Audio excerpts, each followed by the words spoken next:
সকালের সূর্য উঠতেই যেন আগুন ঝরতে শুরু করে। বেলা বাড়ার সঙ্গে সঙ্গে অসহনীয় হয়ে ওঠে তাপমাত্রা। রংপুরে গতকাল মৌসুমের সর্বোচ্চ তাপমাত্রা রেকর্ড করা হয়েছিল 37 ডিগ্রি সেলসিয়াস। আজও তা স্থায়ী রয়েছে। তীব্র রোদ আর গরমে প্রয়োজন ছাড়া ঘরের বাইরে বের হতে চাইছেন না অনেকেই। প্রচুর পানির পিপাসা লাগতেছে, আর আমরা তো বাসে আসি নাই, বাধ্য হয়ে অটোতে আসলাম গরমের জন্য। সিটি কর্পোরেশনের পক্ষ থেকে যদি পানি ছেটানো হয় সড়কে বা রাস্তায় আশেপাশে, তাহলে মানে ধুলাবালুর পরিমাণটা একটু হলেও কমবে। এতে জনগণের একটু হলেও উপকার হবে। গরমের তীব্রতা থেকে কিছুটা স্বস্তি পেতে অনেকেই আশ্রয় নিচ্ছেন গাছের ছায়ায়। আবার তৃষ্ণা মেটাতে কেউ কেউ ভিড় করছেন ভ্রাম্যমাণ শরবত, আখের রস ও ডাবের দোকানে। ফলে এসব দোকানে বেড়েছে ক্রেতাদের উপস্থিতি। সমস্যা তো অনেক হচ্ছে ভাইয়া, এই তীব্র গরমে বাচ্চাদের নিয়ে এখন থাকাই যাচ্ছে না এই গরমে। আজকে গরম আর ভালোই গরম, ওই জন্য ক্যাব পরছি, দেখতেছেন বাইকে ঘুরতেছি ক্যাব পরছি, তো তৃষ্ণা অনেক বেশি লাগতেছে, ওই জন্যই আর কি খাওয়া হচ্ছে। অতিরিক্ত গরমের কারণে মানে একটু সবারই একটু সমস্যা হচ্ছে আর কি। খাচ্ছে আলহামদুলিল্লাহ, ভালো খাচ্ছে। রোদ বেশি, গরম বেশি, এই কারণে রস খাচ্ছে। আগে তো কম ব্যবসা আসলো, এখন আলাদা মোটামুটি হয়। তীব্র গরমে সবচেয়ে বেশি ভোগান্তিতে পড়েছেন খোলা আকাশের নিচে কাজ করা শ্রমজীবী মানুষ। বিশেষ করে রিকশা চালকদের কষ্ট বেড়েছে কয়েক গুণ। দীর্ঘ সময় রোদে থেকে কাজ করতে গিয়ে ক্লান্ত হয়ে পড়ছেন তারা। সেই সঙ্গে কমেছে যাত্রী সংখ্যাও। গরম খুব প্রচুর লাগতেছে, বাইরে বেড়াই যাচ্ছে না।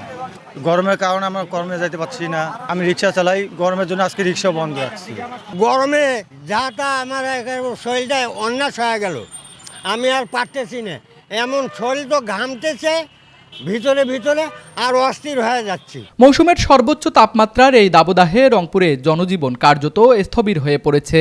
দিনের বেশিরভাগ সময় রাস্তাঘাট ফাঁকা থাকছে, আর যারা ঘরের বাইরে বের হচ্ছেন তারা খুঁজছেন সামান্য স্বস্তির উপায়। তবে স্বস্তির বার্তা দিয়েছে আবহাওয়া অফিস। রংপুর আবহাওয়া অফিসের এই কর্মকর্তা জানিয়েছেন, চলমান দাবদাহ আগামী কয়েকদিন স্থায়ী থাকতে পারে। তবে আগামী 4 জুন থেকে বৃষ্টিপাতের সম্ভাবনা রয়েছে। এখন যে অবস্থাতে বিরাজমান, অর্থাৎ তাপমাত্রা 36-37 ডিগ্রি সেলসিয়াস পারে, এবং কখনো কোথায় কোথায় সেটা একটু বেশি হতে পারে, এবং সেই সাথে সাথে প্রচুর ভ্যাপসা গরম। এটা আরো 2 থেকে 3 দিন কন্টিনিউ করার সম্ভাবনা রয়েছে, অর্থাৎ 4 তারিখ পর্যন্ত কন্টিনিউ করার সম্ভাবনা রয়েছে। 4 তারিখ থেকে গ্র্যাজুয়ালি আকাশে মেঘের পরিমাণ বাড়বে, অর্থাৎ বৃষ্টিপাতের সম্ভাবনা বাড়বে। তখন এখনকার যে অবস্থাটা সেটা আমরা পরিত্রাণ পাবো।